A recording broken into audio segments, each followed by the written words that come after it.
जो को लेकर विरोध हो रहा है सर। अभी देखिए जिन्होंने क्या क्या कहा नहीं कहा तो सब आपके सामने है, सब बोल रहे हैं, क्या क्या नहीं बोल रहे हैं। हम क्या बोले, हम जय भीम, जय मीम, जय तेलंगाना, जय फलस्तीन। अस्सलामु अलैकुम प्यारे दोस्तों, आज हम बात करने वाले हैं असदुद्दीन ओवैसी के बारे में।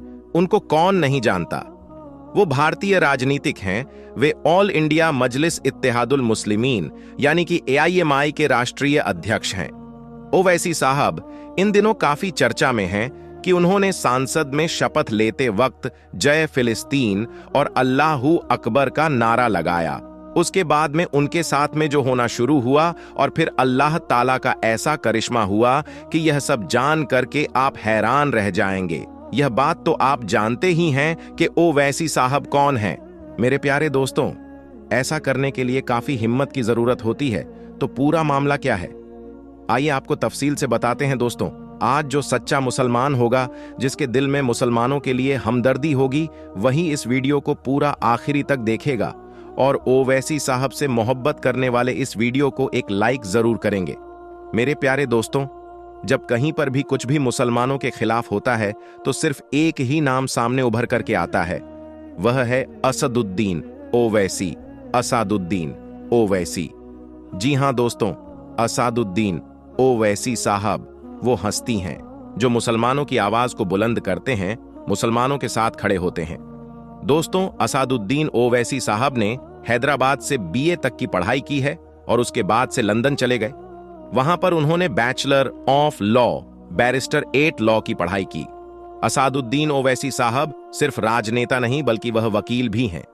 ओवैसी साहब पहली बार 2004 में हैदराबाद के लोकसभा क्षेत्र से सांसद चुने गए। उसके बाद वह 2009 और 2014 में आम चुनाव में भी हैदराबाद क्षेत्र से सांसद चुने गए और 2019 के आम चुनाव में वह अपनी पार्टी ऑल इंडिया मजलिस इत्तेहादुल मुस्लिमीन से फिर से हैदराबाद क्षेत्र से उम्मीदवार हुए। और फिर जब इस बार 2024 में इलेक्शन हुआ तो असदुद्दीन ओवैसी साहब ने हैदराबाद से बड़ी जीत हासिल करी और संसद में अपनी सीट को पक्का किया। लेकिन 25 जून को शपथ लेने के दौरान ओवैसी साहब ने शपथ लेने के बाद जय भीम, जय मीम, जय तेलंगाना और फिर जय फिलिस्तीन बोला। उसके बाद में तकबीर अल्लाहू अकबर पर अपनी बात को खत्म कर दिया।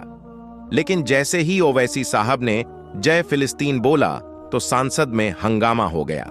जितने भी बीजेपी के सदस्य थे उन्होंने हंगामा करना शुरू कर दिया और तब से लेकर अब तक न जाने क्या क्या वैसी साहब पर टिप्पणी की जा रही है। कुछ लोग ओवैसी साहब को हमास का आदमी बता रहे हैं तो कुछ लोग पाकिस्तान का आदमी बता रहे हैं और काफी गालियां भी दे रहे हैं। यहां तक कि राष्ट्रपति के पास भी यह सिफारिश कर दी गई है कि ओवैसी साहब की संसद की सदस्यता खत्म कर दी जाए। लेकिन दोस्तों, यहां पर गौर करने वाली बात यह है कि अगर जय फिलिस्तीन का नारा लगाना हिंदुस्तान में कोई जुर्म होता तो ओवैसी साहब ऐसा कभी ना करते, क्योंकि ओवैसी साहब कोई जाहिल नहीं है, बल्कि उन्होंने लंदन से वकालत की डिग्री हासिल किया है और ऐसा करने से पहले उन्होंने काफी सोचा समझा होगा, तब जाकर के उन्होंने जय फिलिस्तीन का नारा लगाया है।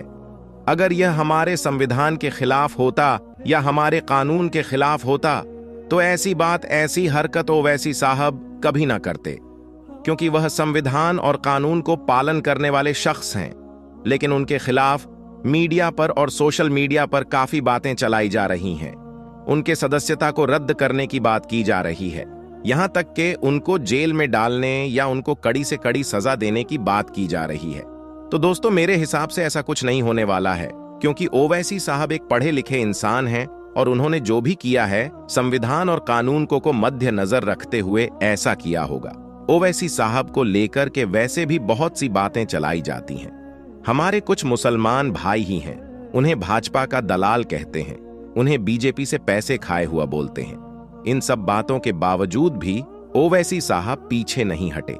उनके ऊपर कई बार गोलियों से हमले भी किए गए, लेकिन फिर भी वो डटे रहे। बस आखिरी में अल्लाह ताला से दुआ करेंगे कि अल्लाह ताला ओवैसी साहब को सलामत रखें, उनकी हिम्मत में इजाफा करें, उनको हमारा लीडर बनाएं। आमीन या रब्बुल आलमीन। प्यारे दोस्तों, कमेंट बॉक्स में आमीन जरूर टाइप कीजिएगा और ओवैसी साहब के चाहने वालों तक इस वीडियो को ज्यादा से ज्यादा शेयर कर दीजिएगा। तो मेरे प्यारे दोस्तों, मिलते हैं तब तक के लिए। अस्सलाम वालेकुम, अल्लाह हाफिज।